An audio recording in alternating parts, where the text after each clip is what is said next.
What's going on, people? Joshua here for Future Filmmaker doing our Thursday reviews, talking movies, TV, and music on this channel. Welcome to the third part of 4 2020 review roundup videos here. We have one more after this. This one is going to be a little different because we do have a few movies that are not so great. You do have some good ones. You do have one bad one in here too, and a mini series to talk about. So if you guys are new to the channel, thank you guys so much for watching. Please be sure to like this video, comment down below your thoughts on any of these movies. Be sure to hit the subscribe button and the notification bell to get notified when the latest videos are up, when I go live, or when I post on my community tab. Otherwise you won't get notifications for either one of those. Also, be sure, if you want to send money to my channel or send fan mail, you can email me or DM me privately for that. Also, my merchandise store is in the description box down below, as well as if you like to send anything to me from my Amazon wish list, you can do that as well. This is going to be pretty interesting, so after this we do have one more, and then I can give you guys that promised best movies of 2020. But first, before I get through this, I still have a few solo reviews to do, and I still have to do my most surprising films of last year. So with that being said, let's get into this third entry in the 2020 review roundup, and I'm going to kick things off with the Netflix movie Love, Wedding, and Repeats. And I said it again, Love, Wedding, and Repeat, which came out in April of last year, starring Sam Claflin, Olivia Munn, Eleanor Tomlinson, Frida Pinto, and a bunch of other actors. And this is, of course, based on the novel, on a remake of some of the same name. So the plot of this movie here is alternate versions of the same wedding unfold as Jack tries to make sure that his little sister has the perfect wedding day. That is basically as simple as you can get, and from the trailer alone and from the idea alone, this was actually kind of interesting. I like this idea. I think it's very creative. I think it's very interesting to take a romantic comedy and have it go into live, die, repeat mode. And I like these movies with time loop movies, whereas live, die, repeat. I love the Happy Death Day movies. I loved Palm Springs, and so going into this, I was actually really excited. And I will say, for the most part, I thought this was okay. This wasn't as bad as people make it out to be, but there are problems when it comes to the script and when it comes to a lot of predictability moments here. I do like the setting here. The setting in Rome is really beautiful. I do love the whole fact that this movie is shot and filmed in Rome. Rome seems like a nice place to shoot a movie, and I definitely have to give credit to where credit is due. And the way the movie is shot and the way the movie plays out, I was really on board with it. It wasn't slowly paced. It went by very fast for an hour and 40 minutes. The movie has gorgeous cinematography by Hubert Tazanaskawi. I hope I didn't butcher the name. If I did, I really am sorry. I will say the performances from everyone are great. Sam Claflin, Olivia Munn, Eleanor Tomlinson, Joel Fry, Frida Pinto. Everyone in this cast did a really great job. I love the performances in here as well. And there were quite a couple jokes in this movie that had me laughing. Unfortunately, where the movie falters a bit is that there are some jokes in this movie that didn't get me laughing immediately. And also, I will say that there were quite a couple times where I felt like the movie was a little bit over self-indulgent, because it does go back and forth into the time loop period, which I like. It's just that there were some questionable decisions in the dialogue, and some of the comedy was not very funny at times. There were a few jokes that you could easily remove from the final cut of the movie, and it would have made it much more different here. But I think everything else just what made this at least a decent time waster. But the main problems here is that it tries to balance a little bit too many scenarios here for its own good. But at the end of the day, I find this to be a watchable experience. It's not one I'm gonna watch again, but I would say if you have Netflix, you can stream this on Netflix. Never, Rarely, Sometimes, Always was also another big surprise for me last year, as I expected to fully hate this one as well. And because of another movie called Unplanned, but this is a movie that I went in optimistic on, and this was really good. This is written and directed by Eliza Hittman, stars Sidney Flanigan, Talia Ryder, and Sarah Von Etten, and tells the story of a girl named Autumn and her cousin Skylar. And as Autumn is faced with an unintended pregnancy and a lack of local support, she and her cousin travel across state lines to New York City on a proud journey of friendship, bravery, and compassion. This movie was really good. This was a lot better than I was expecting it to be. This is a very well done film, very well executed. This movie has a 99%, and just this movie shows the uncommon sensitivity and grace that most movies are afraid to touch upon. Of course, this is touching upon some themes like unplanned pregnancy and such, but I felt like this movie was very on about it. It has something to say. It had a great message to say about it. You find out that our character, she spends this entire movie, our main character Autumn, played by Sidney Flanigan, she spends this entire movie trying to get this abortion and get rid of her baby. But her cousin, of course, she's also there for her, but she's also telling her not to do this. But I found the characters in this movie to be very well done.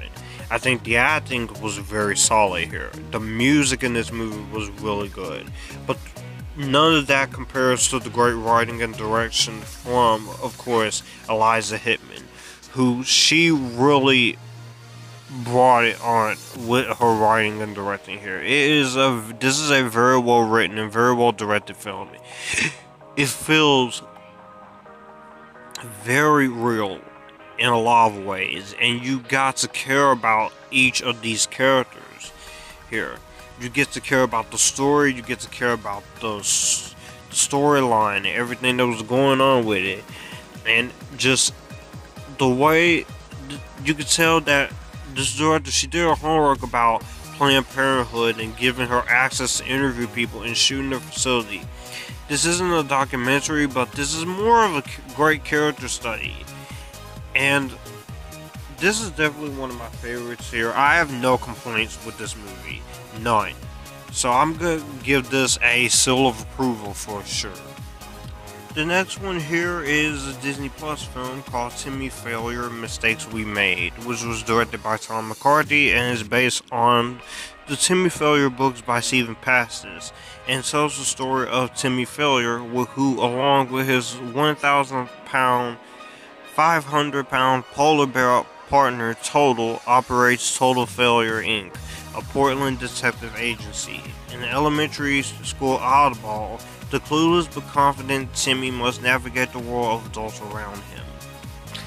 Timmy Failure, this was a pretty interesting idea.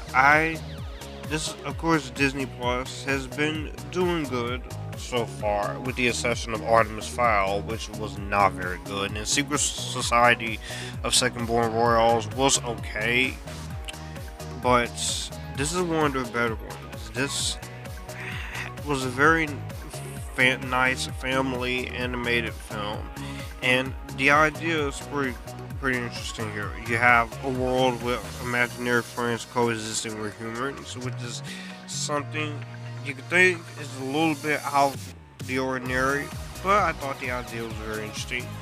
The humor in this movie was very, very funny. I thought there was a lot of funny moments with Timmy and the polar bear, but also the funny moments with everyone else revolving around him. It also had some nice heartfelt moments too, and I can kind of tell this was supposed to be for theaters. I'm not sure, but I just have to say the acting in here from the main character, played by Winston Fegley, is Timmy Fair. He does a really good job in the role. I'm not sure if they hinted at the fact he's probably autistic, but if he was autistic as a character, then I have to give him major props for actually going along with that, because that is something that I'm very happy with seeing. Also, Ophelia Lovebirds as Patty Failure, I thought was good. You have Craig Robinson here, Kyle Bornheimer. Also, I really liked Wallace Shawn here. So the acting in this movie was very, very well done. Music by Wolfie Kent is good. Cinematography and the editing is very nice. It's very fast paced. It didn't really feel too boring, obviously, and the writing and direction, of course, is very, very fun. It's very entertaining for the most part.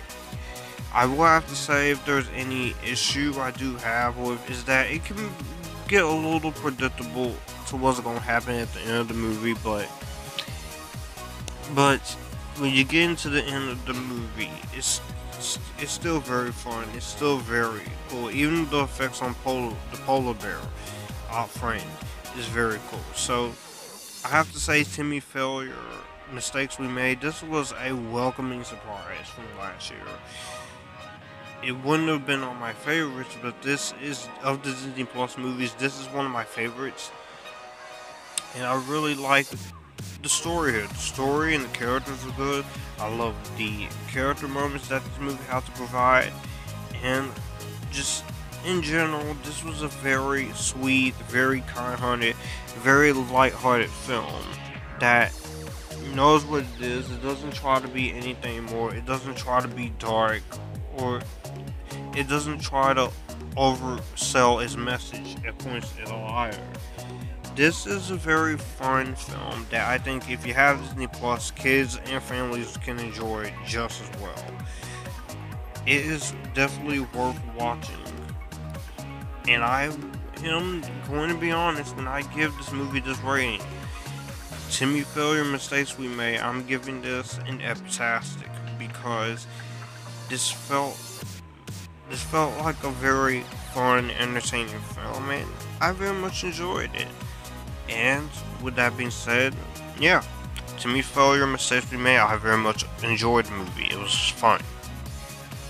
Next up here in this is Distraction, which comes to us from Sam Hargrave, which was one of the stunt coordinators of Avengers Endgame, and produced by the Russo brothers. That stars Chris Hemsworth as the lead role. In this little film, based on the graphic novel by Andre Parks and Joe Russo and a bunch of others, a black market mercenary who has nothing to lose is hired to rescue the kidnapped son of imprisoned international crime lord. But in the murky underworld, weapons dealers and drug traffickers, an already deadly mission approaches the impossible. Distraction was a very nice action thriller. I went into this expecting nothing. I knew that the two great directors of the Avengers, last two Avengers movies and the last two Captain America movies were behind it, but I didn't expect much out of Sam Hargrave's direction. But I gotta say, his direction was one of my favorite parts of the movie. His action is very well done. You can see what's going on. The action is very well done.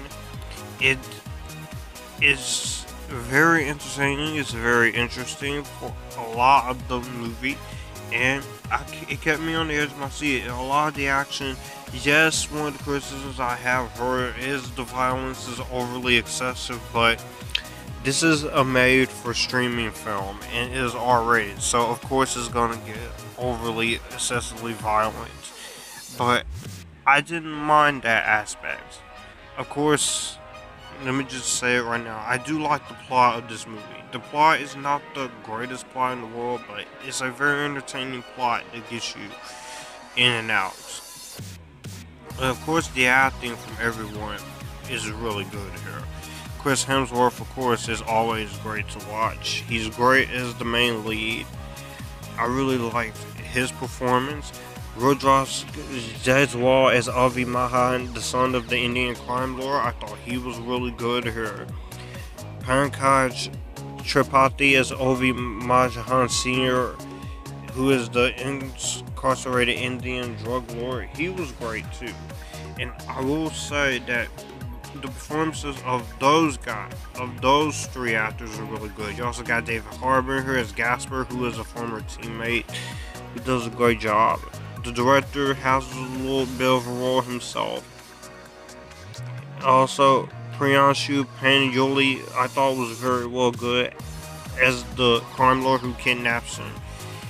And just the acting in this movie is very nice. Of course, you have great acting from Rob, but it's really Chris Hemsworth who carries this movie on his shoulders, and he does a great job at carrying the movie on his shoulders. And this was shot back in 2018, so it was very nice that they did that.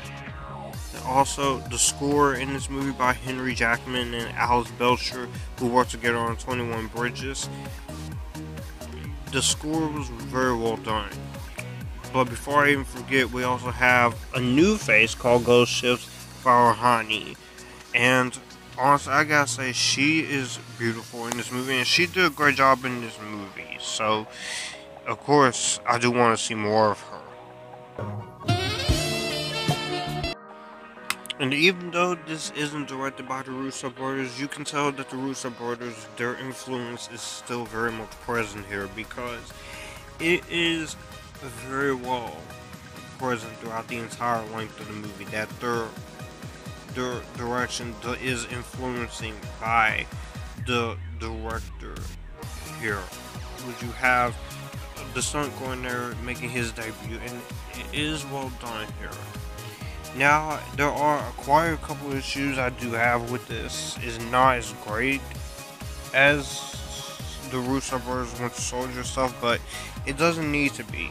I will say my main issue with this film is that I feel like it can get a little bit overly excessive. And I will say the movie is a little tad bit too long for its own good. I feel like there is some stuff in here that you easily could have cut out.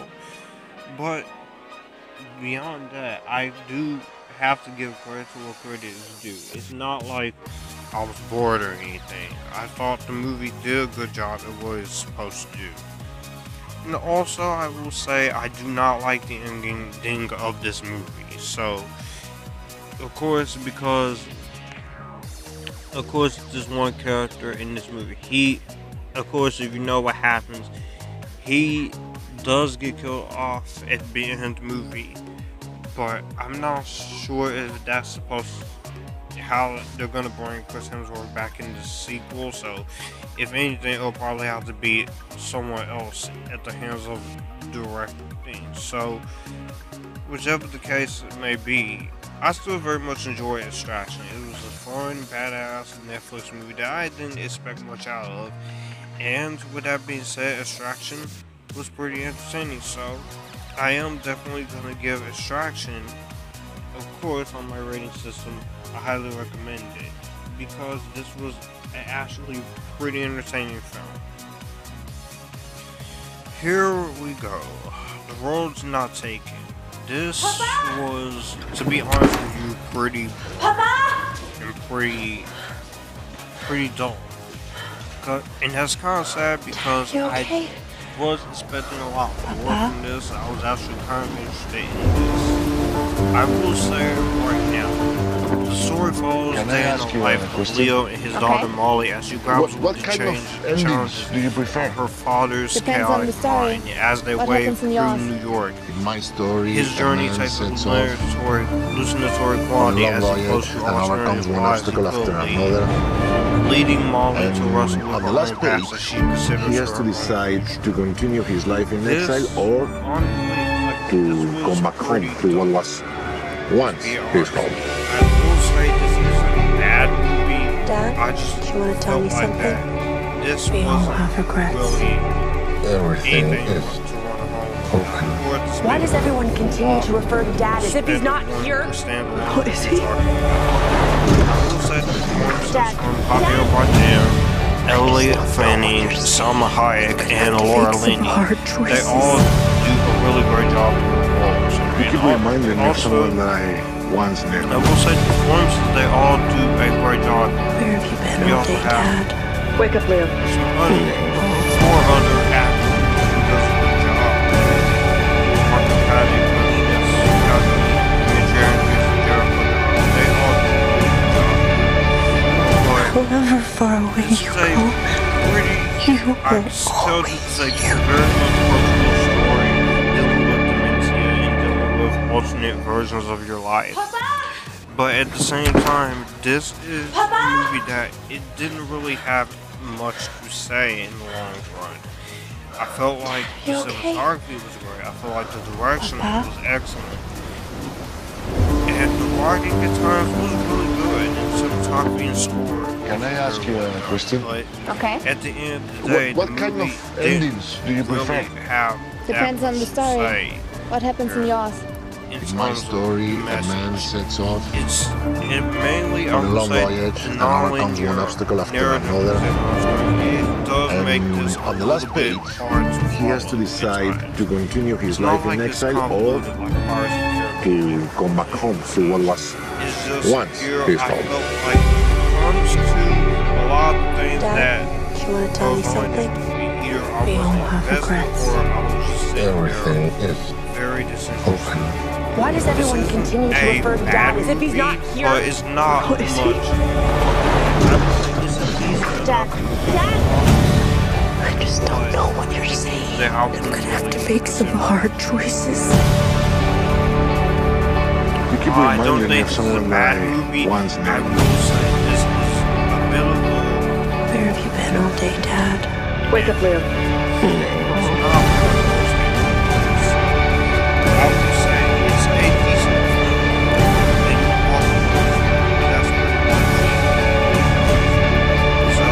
However far away you go, you are always here.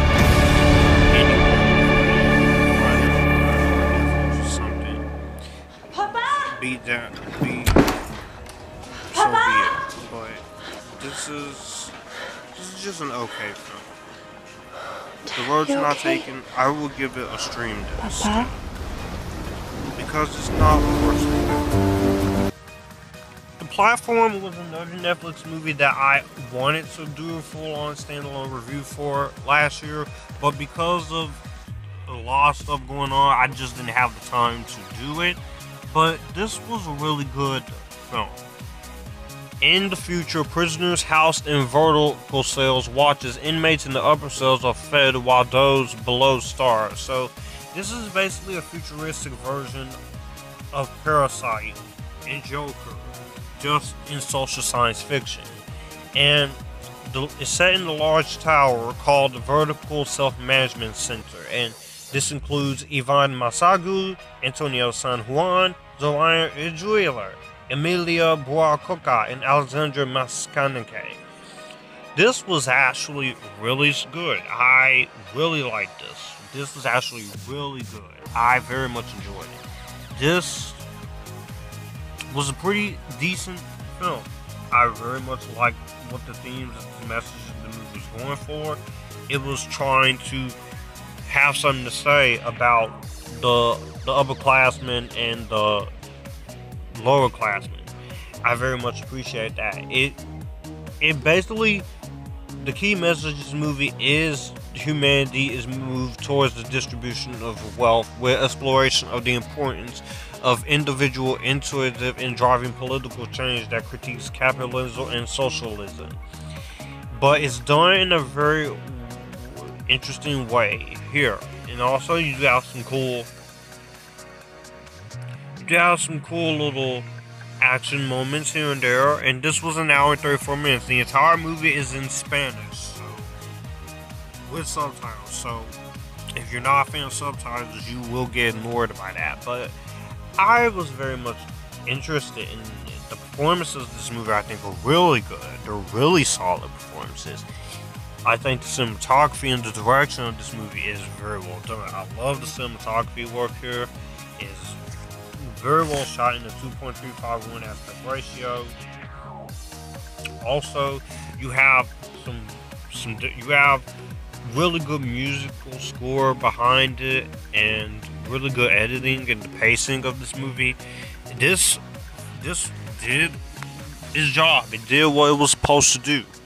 I only have one real issue, and is that there are a few times the film will slow down a little bit, but it made it just that. It's pretty much it. But this is one of the most streamed movies on Netflix, and one of the most critically loved films from last year. It is a pretty entertaining movie, and I was very entertained by what this movie was trying to do.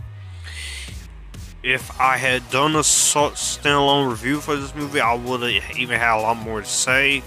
But I gotta stick to the formula here, because this is a pretty intense movie. In other times, it also gave me a little bit of claustrophobic size there. And plus, you have the whole hunger that unleashes the madman within them all. So the platform, this is actually a very entertaining movie, and so for that, I'm going to give this my highest recommendation and tell you to go see it. This is better than Vampire Academy for me. We're not done with Netflix movies. Next up, we have My Spy, directed by Peter Segal and starring Dave Bautista. In this movie, a 9-year-old catches JJ, a hardened CIA operative, spying on her family during a routine surveillance operation. In exchange for not blowing his cover, he begrudgingly agrees to show the precocious girl to become a spy. What at first seems like an easy task soon turns into a battle of wits, as Sophie proves you don't need much experience to outsmart a seasoned agent. This was one that I was kind of interested in because of Dave Bautista. Dave Bautista, he is a pretty good actor. He's known for mainly wrestling. But this was an idea I was actually really excited to see, and this was initially supposed to come out in theaters back in April, but then this movie got pushed back to June, and it got purchased by Amazon Studios due to the pandemic. And having seen it, I think this is a pretty entertaining, fun movie. I think this is a fun movie for kids. It's not gonna win awards or anything like that. You just have to know this is a harmless little spy comedy. And the first big praise I can say here is the chemistry between Dave Bautista and Chloe Coleman as JJ and Sophie. They're pretty funny when they need to be, but they also have a little bit of emotional heart. But I thought these two would work very well together. I thought they were very fun. I think they were very entertaining here, and I thought that it brought what it really did here, and it brought what you needed to see here. The comedy was funny. I thought the humor was funny. The little spy action comedy for what is there is there. I think the comedy is cool, and it was very funny at times. There were quite a few jokes that didn't really work, but all in all, most jokes works other than none. Also, I very much enjoyed the whole rest of the cast performance, including Kristen Shaw, Carissa Fitz-Henley, and such. I thought the rest of the cast did good. Directing was really good by Peter Segal. It was pretty solid. The writing, of course, is strong for the most part, even if some of the jokes don't work. Also, I did enjoy the cinematography and the editing and the music here. All the technical aspects are really good here. Like I said, the only true main issue with My Spy was that some of the humor didn't really work when it needed to work. But that's okay, because there were enough jokes here that made it work. Yes, it's simple. Yes, it's humor is very funny at points. But at the end of the day, it is a comedy, spy comedy that I have fun with. And it was fun. It was entertaining. It didn't try to be anything more, nothing less. It was just a harmless little film that I overall enjoyed watching, and it wasn't the worst thing ever. I thought it was fun. It's entertaining, not something great, not perfect. It did have its problems in terms of humor, and also it can be quite predictable. But I thought this was fun. I will say you can watch this movie. It is pretty fun, pretty entertaining, and I am giving this a bit of a recommendation because I did enjoy a lot of the parts in this movie. It wasn't awful. It wasn't like I wasted my time watching this movie. So I did enjoy myself watching it. So at the end of the day, on my rating system, I can say you can watch this thing on Netflix or Amazon Prime, or if it's on DVD and Blu-ray, you can find it, because this was a harmless film. The Lovebirds was also another movie I was meant to do a standalone review for, but for whatever reason I didn't quite get around to it. So The Lovebirds, this was directed by Michael Showalter, stars Issa Rae, Kamal Nanjiani, Paul Sparks, and Anna Count. On the brink of breaking up, a couple gets unintentionally embroiled in a bizarre murder mystery. And as they get close to clearing their names and solving the case, they need to figure out how they and the relationship can survive the nights. This is basically the 2020 version of Date Nights with an interracial couple, which that's no problem here. That is no problem. But the problem here with this movie, for a good majority of a while, is that there is quite a couple of jokes in this movie that didn't really hit the landing. This is written by Aaron Abrams and Brendan Gale, and they also came up with the story with Martin Garrow. There are a lot of times some of the comedy hits very well. There was a lot of humor that I thought was very funny. Also, there were some moments that I thought where I kind of felt for both of them, even though they did argue throughout most of the movie.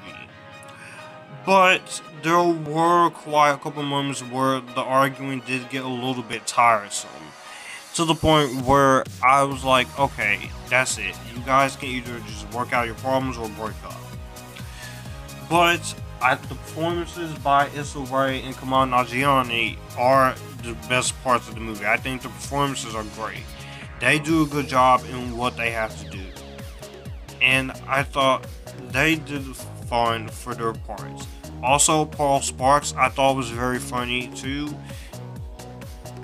As Mustache, you also have Anna Kemp as Edie, and Kyle Bornheimer as Brett. I thought the performances were all great.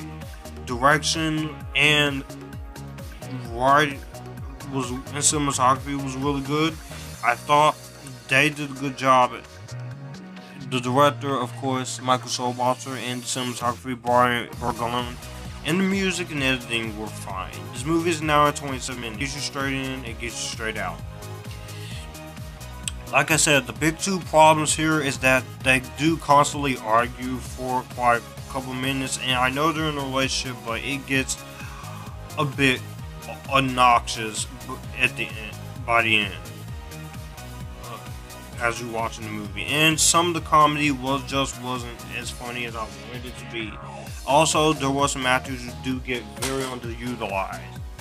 But other than that,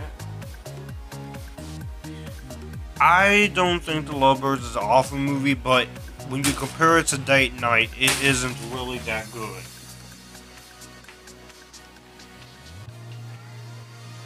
By comparison, it's not really that good. By comparison, it's not awful. I don't think this is bad. It's a fine movie. It wouldn't been one of my favorites of the year, but I will say it is a very entertaining movie that a lot of people.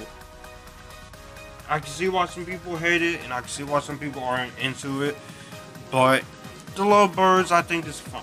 And if you go into it knowing that you're gonna get at least fine, serviceable comedy, then I think you will be fine in the long run. But don't expect anything from great character development or great characterization. You just have to kind of take this movie for what it is. It is available on Netflix, as this was sold to Netflix during the whole pandemic scenario. So I can say this is a fine movie, but it's not good. So, it's, well, not good in a way. I can say this is great. So, anyways, I guess I could say this is a decent enough movie. So, I think this is fine. I will give this a highly recommended on my rating system. It's highly recommended, but nothing more. The next movie up here was Spenser Confidential, which is the 5th collaboration between Mark Wahlberg and Peter Berg, following Lone Survivor, Deepwater Horizon, Patriots Day, and Mile 22. And I will say right now, this is miles better than Mile 22. I will tell you that right now. And this was stars Mark Wahlberg and, of course, Winston Duke. To unravel a twisted murder conspiracy, a former police detective returns to Boston's criminal underworld and enlists the help of Winston Duke. So, this is based on a comic book of the same name, I think, by Wonderland by Ace Atkins. And this is written by Brian Hedgeland and Sean O'Keefe. And this was produced by, of course, yours truly, Mark Wahlberg. And this was a very entertaining and best film. I liked this one. This wasn't too bad of a movie. It is a step up from Mile 22, but I'm still waiting for Berg and Wahlberg to do another great film like their first 3 collaborations. Easily, this is more watchable than Mile 22, I will say that much. I think the acting in this movie is fine from Mark Wahlberg and Winston Duke. Their chemistry is really good. I like their performances. Alan Arkin, I thought, was really good. Eliza Schlesinger was good. Joaquin Woodbine is always good. Donald Sutherland, everyone in the cast was good. Post Malone, surprisingly, was actually not too bad in this. I liked him in this movie. And also, everyone in the cast does a good job, and the cinematography work is very well done. I like the cinematography. It's good cinematography work. It doesn't feel like it's very bland or very boring. Action scenes I thought was very fun. I do like how they filmed this in Boston, and the Steve Jablonski score I thought was very entertaining. I just felt like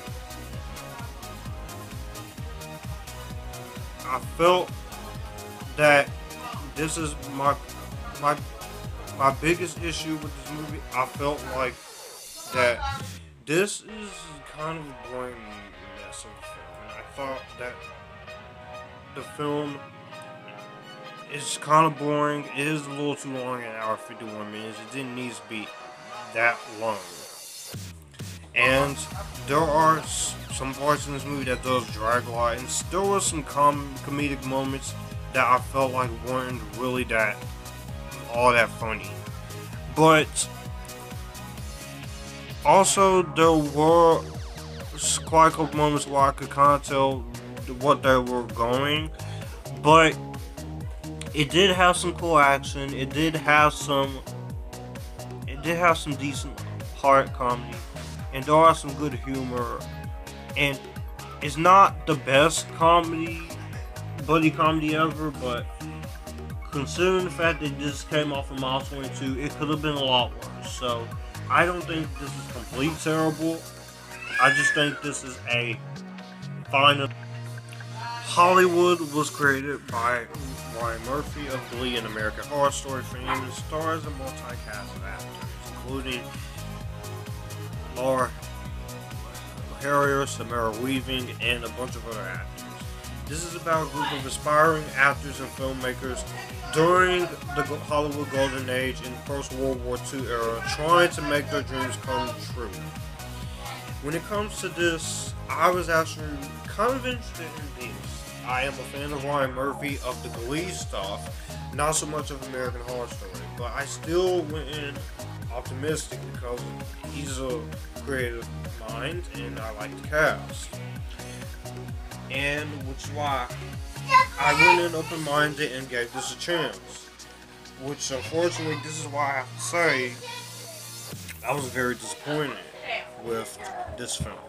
I was really disappointed with this miniseries.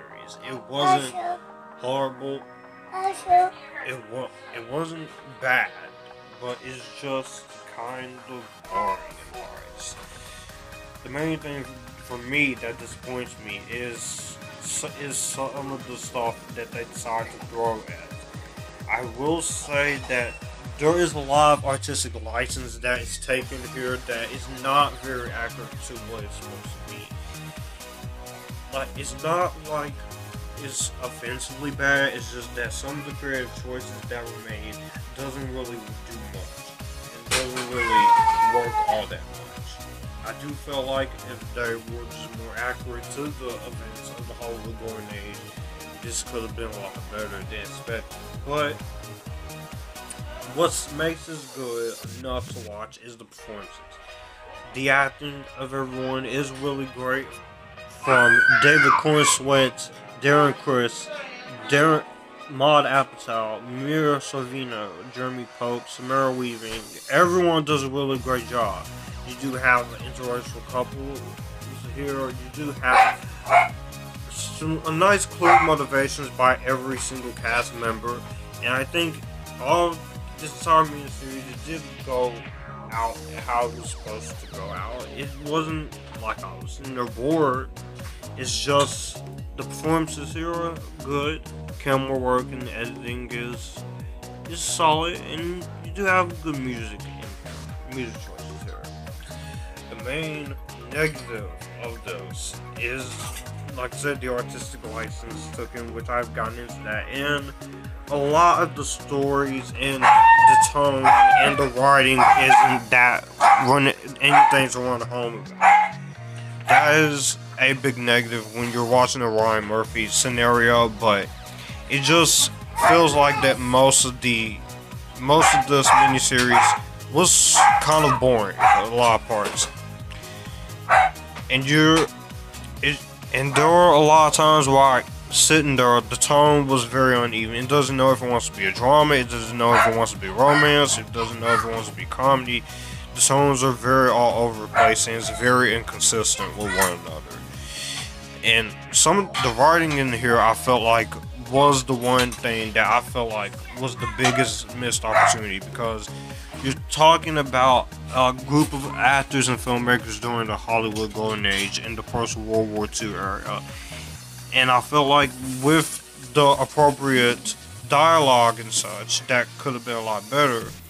I felt like this would have been a Epictastic material at best, but some of the decisions here that they choose to go in, I feel like is not bad, but it's a bit jarring at a lot of times. And also, a lot of the directing in this is kind of on and off. There is some good directing, and then there is some bad directing at times. But I feel like every actor does good for what is required of them. I feel like I get what this movie was trying to do. But at the end of the day, Hollywood, considering the fact that this is from Ryan Murphy, I found this to be a bit of a disappointment here. It's not horrible. I I did enjoy some aspects of this, but I feel like a lot of the aspects here should have been and could have been a lot better. But I am giving this a slight recommendation here because there is a lot more good things than bad things. I just wish that there were a lot of things here that could have been easily improved on. But as I said, this isn't horrible. If you're interested, I will say watch it. I feel like everyone in the performance does a good job, and I probably will watch this again. But of Ryan Murphy's two shows I've seen, Hollywood and Glee, I find Glee to be the most superior, and this to be the least and most inferior. I have seen a few seasons of American Horror Story, and I'll say this: I appreciate where he's going with this, with the first 4 seasons of American Horror Story, but it's just very weird and also a lot of parts. Most of the seasons is kind of boring in areas. But Hollywood, I will say I will give this a watch it on Netflix. It's not awful. It's just should have been a lot better than what it set out to be. And I'm sorry about the whole barking. That's not really my fault. This is voiceover, by the way, so I try to work with this the best way I can. So, anyways, let's continue on from there.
The next movie here on this list was Miss Americana, which is directed by Lionel Wilson, and it tells the story of Taylor Swift's pop star life as she reveals intimate details of her life while showcasing backstage and onstage concert footage. Miss Americana, I was very interested in seeing. I had meant to do a full-on standalone review of this back in January of last year, but because of everything that was going on, and because I got so caught up in miscatching reviews, I didn't get to do it. But let me just say, as Taylor Swift as a musician, everybody loves Taylor Swift. It's hard not to like Taylor Swift.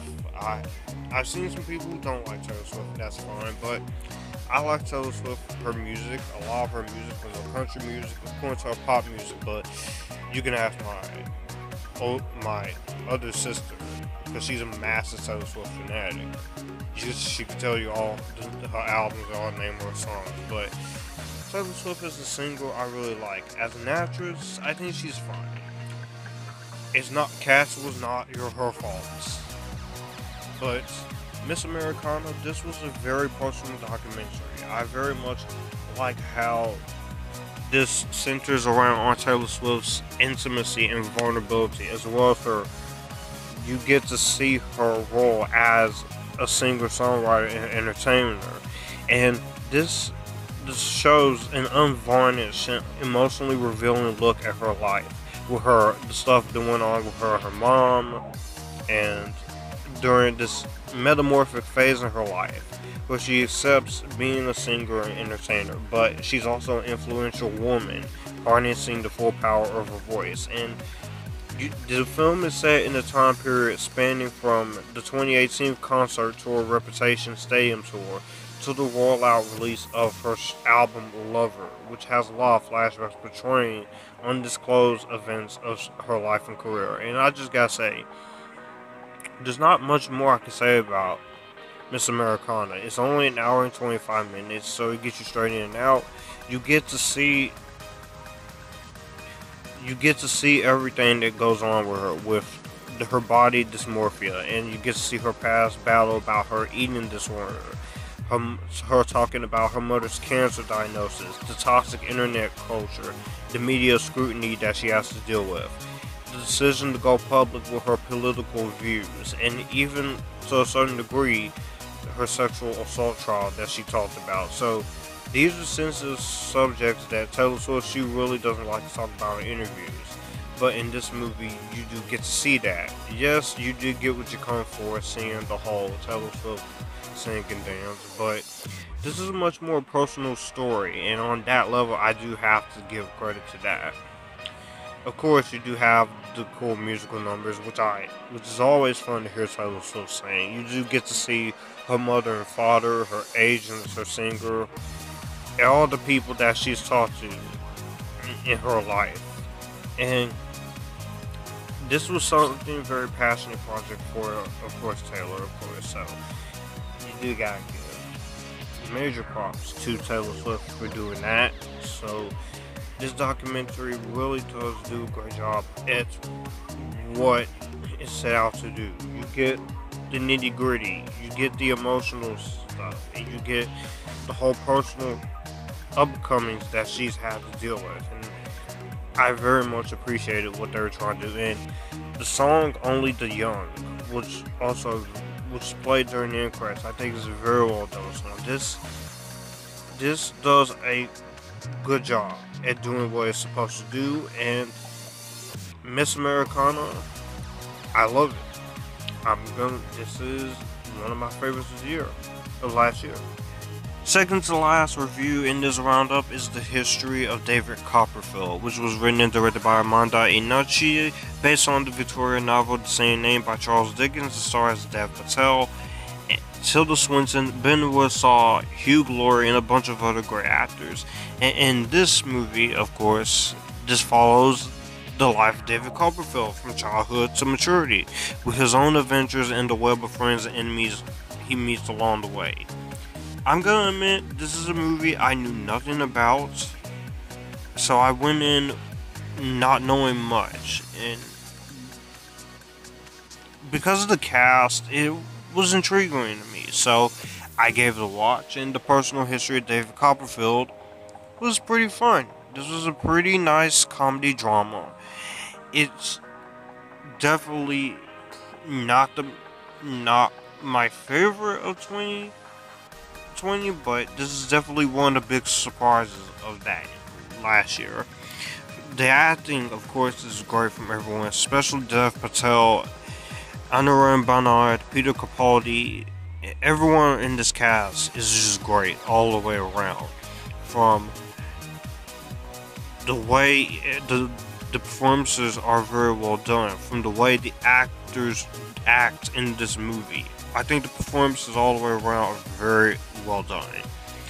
Also, I love the directing and the writer in here. The direction and the writing in this movie is top notch. I think the directing and writing is very great. Also, the cinematography in this movie is very well done by Zach Nicholson. There are a lot of great shots in this movie that are just very well articulated, very well done, and very well handled. And I think the entire cinematography and the production design and costume design is very well done. The music, of course, by Christopher Willis is really well done here. I think the music is fantastic here. It has a sense of wonder, but it also has a sense of drama at times, without being overly sappy and overly dramatic. Also, I gotta say, the editing in this movie is also very nice. It is a very well edited, very tight paced film. It's under 2 hours, so it gives you a lot of time to breathe and see his maturity from the story to the birth to the present day. If I have any nitpicks here, I will say that some spots it does slow down a little bit, and some of the characterization is not the strongest with some of the other characters. You do really focus on some of the main characters more than some of the side characters, but at the end of the day, I still think the personal history of David Copperfield, this was a very nice surprise. I went into this expecting nothing. I expected this to fully suck, but the performances, the direction, the writing, the story grabbed me. It was very crowd-pleasing, it was very fun, it was very entertaining. It does have a lot of moments that I found myself laughing at, but it also has some dramatic, emotional parts. And as a Charles Dickens fanatic, who is a casual fan, I was very pleased. So at the end of the day, I can't say this is a bad movie. I was very surprised when it comes to this film, and with a great cast, has full imagination and full of heart. And with that being said, I'm gonna give the personal history of David Copperfield an Epictastic. I very much enjoyed this a lot. Now we have The Wrong Missy from Netflix, which is directed by Tyler Spindle, stars Lauren Lapkus and David Spade. And in this movie, disaster strikes when a man invites his dream girl to an island resort, but a previous blind date shows up instead, and the wrong Missy, she goes crazy. Of course, our main character throughout this entire movie. This is a Happy Madison production from Netflix, and Happy Madison has a few good movies, but most of their movies are crap, and some of them I have not seen. I have sat through movies like That's My Boy. I've sat through movies like Bucky Larson Born to Be a Star just recently. And I've seen some of their good movies like Don't Mess with the Zohan and The Longest Yard and The House Bunny. Some of those are a little funny. But The Wrong Missy, I'm just gonna go ahead and say it. In one little freaking clip, and to tell you exactly how the hell I feel about this piece of shit. It sucked! Yep. The Wrong Missy is truly unfunny, awful, and nothing more but just Happy Madison doing the same old shtick. I haven't even seen Hubie Halloween, but let me tell you something. If that is worse than this, or that's my boy, then we in the world, we're in full trouble, bro. Oh my god. The only good thing I can say about the movie, there's maybe two jokes that made me laugh. And Lauren Lapkus is having fun with her part.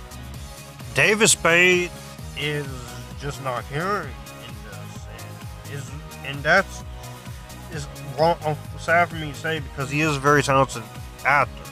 All these cast members are talented, but none of the jokes in this movie works for me.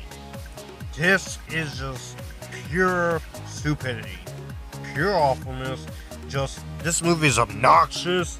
It is dull. This is a chore to get through for me. This was a fucking chore, and it felt like I was watching grass grow. It felt like I was watching Transformers: Age of Extinction by the time this movie actually ended. This movie is only 90 minutes, and it felt like an hour and a half. An hour and a half. Also, none of the characters here are likable. This is like watching one of the worst things on TV. Except there's no punchline and no laugh track. And also, why is Roman Reigns in this movie? Roman Reigns, he's an awesome wrestler, but why is he in this movie? He's not an actor. He's a wrestler. Also, you got Nick Swartz in here, Jackie Sandler, Rob Schneider. Like I said, these are talented people.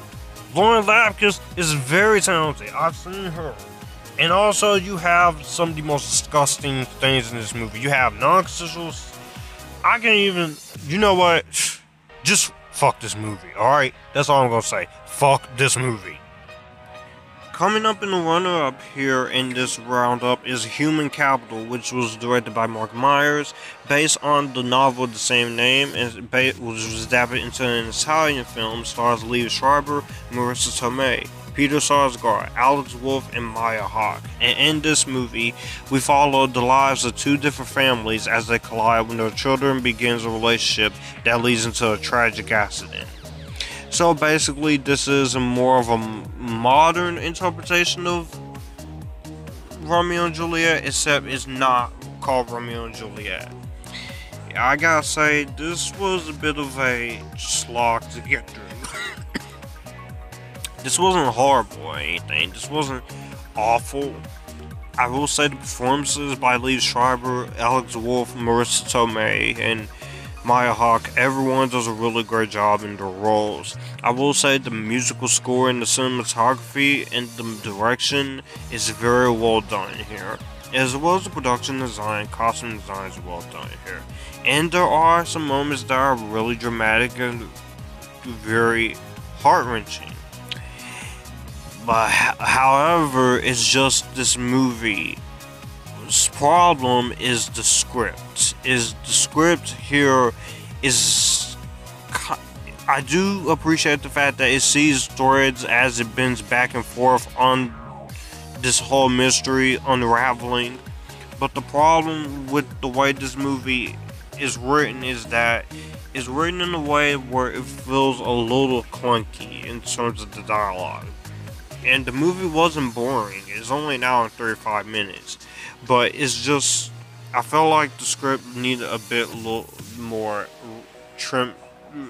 cleanups and a bit more rewrites here for some of the stuff that goes on in the movie.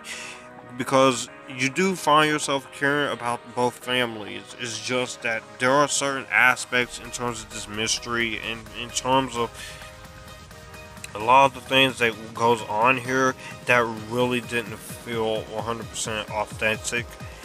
And also, there were some moments in the movie where I feel like it was a bit overly melodramatic, which, considering the fact this is the drama, that's one thing you don't really want to do is go overly dramatic here.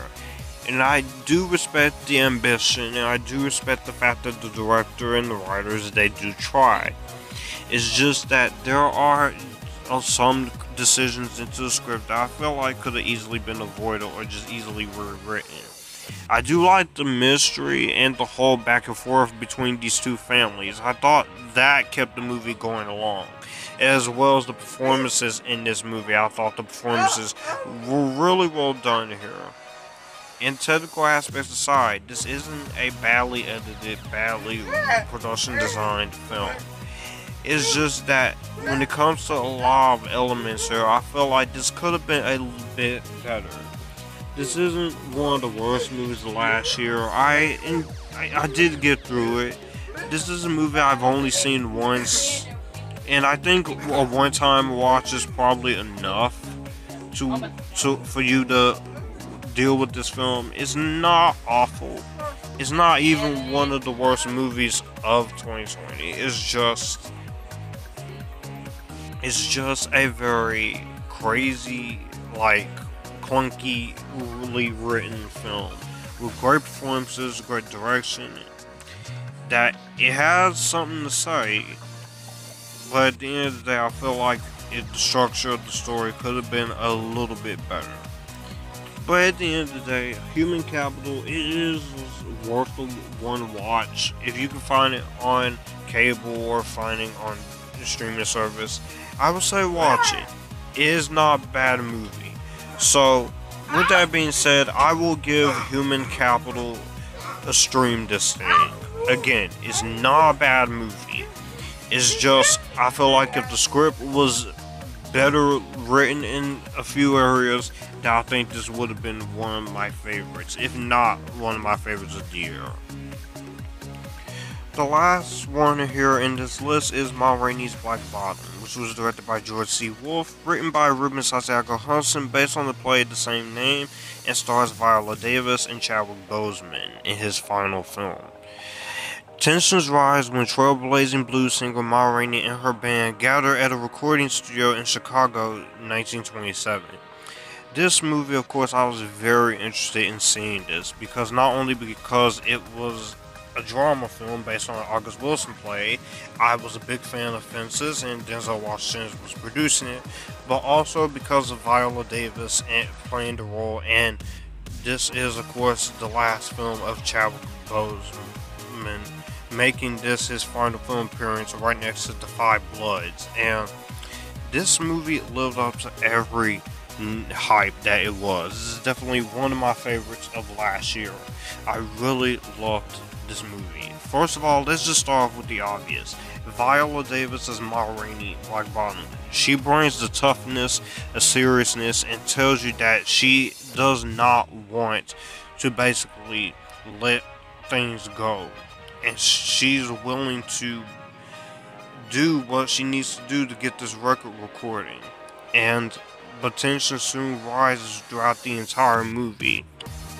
And also, I have to say, Viola Davis did a really great job in her role as Ma Rainey. She is an Oscar winner, so she brought the toughness that was required for this role. Also, let's get into the obvious here. The late Chadwick Boseman. If he does not get the Academy Award for his performance, then it will be a crime, because this is definitely one of my favorite performances of Chadwick Boseman. Of course, it's sad watching this movie, because you know this is the last one, but in his short career, he gave us the best of us in his short career, and this is definitely one of my favorite performances of this movie. He is phenomenal in this film, and by the way, rest in peace, Chadwick Boseman. Cancer sucks ass. Let me just say. Also, the rest of the cast: Glenn Turman, Coleman Domingo, Michael Potts. All the rest of the cast members in this movie are very good here. I love the performances that each of these actors bring. Also, from a cinematography standpoint, by Tobias Sleesler, this movie is very well shot, as well as the production design. It feels like you're in the 1920s time period in which this movie takes place in. But also the music in this movie. Now, when it comes to Ma Rainey, someone else dubs over Viola Davis, but Chadwick Boseman, he does all his own singing in this movie, and he did a really great job in this role for the singing part. But the musical score and the editing of this movie is very well paced. It's only an hour and 34 minutes. But that is a little bit of a short criticism because it does take the first 10 minutes to get going. So I will give you that little criticism, but that's really much it. And of course, it kind of does feel like stage play dialogue at little times, but of course that has to be expected because this is adapting a big stage play. But the performances in this movie are great. I really thought the musical numbers and the way the production and the tensions rise, and this is a very dialogue driven film. So if you're not a fan of dialogue driven movies, I don't think you'll really like this one. But Chadwick Boseman, he has a scene in this movie with that is incredible monologue that just is, when you listen to the monologue scene, it just makes you miss him even more. But with that, I very much think that Ma Rainey's Black Bottom definitely lived up to every single expectations here. You have a great story, you get good scenes of character development. I think the performances are very good here, especially Viola Davis and Chadwick Boseman. The direction by George Wolfe is very well done. The screenplay is very articulately well written. The production design, the costume design is amazing. And this is definitely one of my favorites of 2020. Like I said, the only real issue I do have is that it does feel stage play like at times with some of the dialogue. But when you have a movie like this, it is to be expected. And this is definitely one of my favorite Chadwick Boseman performances. Of course, my number one favorites are still James Brown and his role in T'Challa in Black Panther. So any movie you watch with Chadwick Boseman is going to be hard watching now, especially considering the fact that he's not here anymore. But in his, like I said, in his little short career, despite his whole cancer situation, he gave us the best of us. And if he was given an opportunity to see his performance, I think he would have been proud. But all I'm gonna say as far as Black Panther 2, it will acknowledge him. So you can't really make a Black Panther 2 and not acknowledge T'Challa, aka Chadwick, because no one else is gonna play T'Challa just as good as him. But Ma Rainey's Black Bottom, this is definitely one of my favorites of last year. It's not my number one favorite, but it is definitely one of my favorites. I was very impressed with it. It had a great story, great acting, and great performances all the way around. Despite the fact that it did take a little bit while to get going, I will say that for the most part, this movie will definitely lived up to its expectations. It definitely is emotional to watch because of Chadwick's passing, but it's still definitely great film. So with that being said, I will give Ma Rainey's Black Bottom my highest recommendation of Better Than Vampire Academy because of the performances, because of everything that this movie set out to do. And I was very happy when it comes to Ma Rainey's Black Bottom. Damn great film.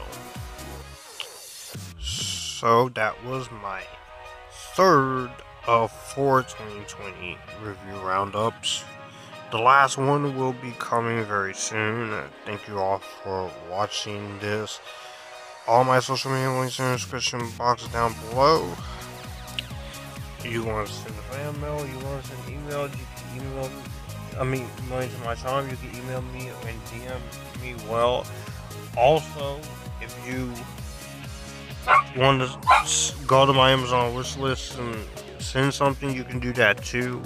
Merchandise store is up, and be sure to check out the 5 Film Geek podcast. You guys keep cool, enjoying the Epictasticness, and stay tuned for the 4th and last review roundup of 2020 reviews.